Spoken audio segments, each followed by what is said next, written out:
जय Shri Krishna, Radhe Radhe. I hope आप सब लोग बहुत अच्छे होंगे। चलिए अध्याय 14 को आगे बढ़ाएंगे कि श्री कृष्ण क्या कहते हैं इस अध्याय में। तो यहाँ पर श्री कृष्ण प्रकृति के 3 गुणों पर चर्चा कर रहे हैं, जो सतोगुण, रजोगुण और तमोगुण है। तो यहाँ पर सतोगुण में श्री कृष्ण कहते हैं कि अगर कोई ये जानना चाहता है कि उसकी स्थिति सतोगुण में है या नहीं है, तो श्री कृष्ण कहते हैं कि जब सतोगुण वृद्धि होती है, जब सतोगुण में स्थित कोई होता है, तो श्री कृष्ण कहते हैं कि उसकी सारी इंद्रियां क्या करती हैं, सारी इंद्रियां ज्ञान के प्रकाश में होती हैं। ज्ञान ही होता है, क्योंकि वो ज्ञान स्वरूप ही होता है। सतोगुण क्या है, वो ज्ञान का ही स्वरूप है।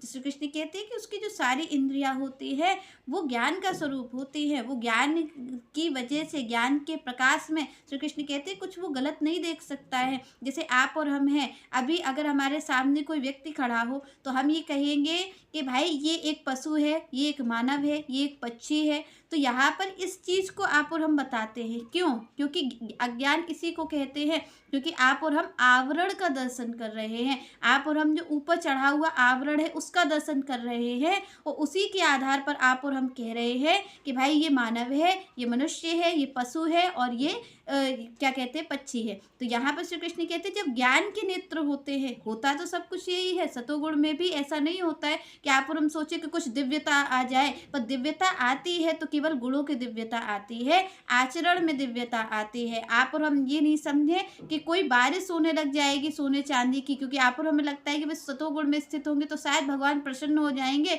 और प्रसन्न होकर के हम पे सोने चांदी की बारिश करेंगे। तो इस तरीके से नहीं हो सकता। श्री कृष्ण अगर प्रसन्न होते तो सबसे पहले आचरण में शुद्धता आएगी, आपका आचरण सुधरेगा। तो श्री कृष्ण कहते हैं कि जब कोई सतोगुण में स्थित होता है तो वो ज्ञान के प्रकाश में कार्य करता है। ज्ञान के प्रकाश में किस तरीके से इंद्रियां होंगी, जब वो आवरण का दर्शन नहीं करता है। श्री कृष्ण कहते हैं एक भौतिक जो जीव है वो आवरण का दर्शन कर रहा है, और आवरण देख के ही वो बता रहा है कि ये मनुष्य है, ये पशु है, ये पक्षी है। पर श्री कृष्ण कहते हैं जो ज्ञानी है वो एकमात्र जीव का दर्शन करता है। तो श्री कृष्ण कहते हैं जो ज्ञान के नेत्र होते हैं वो केवल और केवल दर्शन जीव का करते हैं।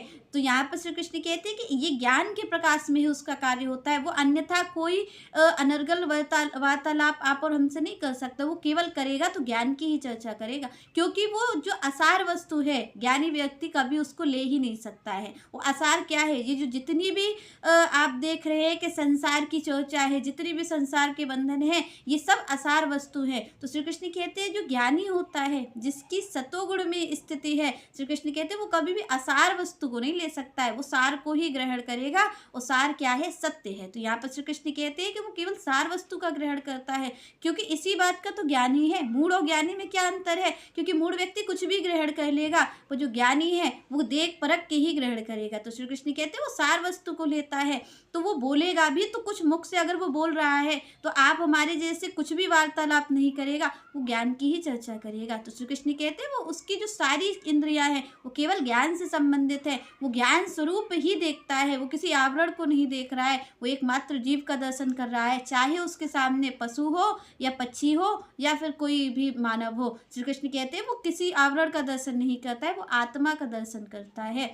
यहाँ पर वो आप और हमारी तरीके व्यर्थ में नहीं गवाएगा समय। जैसे आप और हम व्यर्थ में गवाते हैं, कहीं हम इसके कार्यों को करने में लगे, कहीं हम इसे प्रसन्न करने में लगे हैं, तो आप और हमारा जीवन तो ऐसा ही जाता है। तो श्री कृष्ण कहते हैं जो सतोगुण में स्थित है वो अपने जीवन को यूं बर्बाद नहीं करेगा। क्यों? क्योंकि वो जीवन की कीमत जानता है। वो ये जानता है कि हमें ये मनुष्य तन क्यों मिला है। तो यहाँ पर श्री कृष्ण कहते हैं वो ज्ञान की वजह से, ज्ञान होगा उसमें, इसलिए वो ऐसे समय की बर्बादी नहीं करता है। वो अपने ज्ञान के प्रकाश में श्री कृष्ण को प्राप्त करने के लिए ही कार्य करता है। तो श्री कृष्ण कहते हैं इस तरीके से वो करता है। वो सत्वगुण में उपस्थिति सबसे पहले, जब शुद्ध सत्वगुण की बात भगवान करते हैं तो फिर आप देखेंगे कि वैसे जो ज्ञानी है वो तो केवल दर्शन करता है जीव का। और यहाँ पर जब भगवान कहते हैं शुद्ध सत्वगुण में, यानी उनकी जब प्रेम भक्ति में कोई हो जाता है, तो श्री कृष्ण कहते हैं फिर दर्शन आत्मा का नहीं, दर्शन केवल भगवान का हो रहा होता है। ज्ञानी तो भी एक सीमित तक दर्शन केवल केवल जीव का कर लेता है कि भाई ये आत्मा है,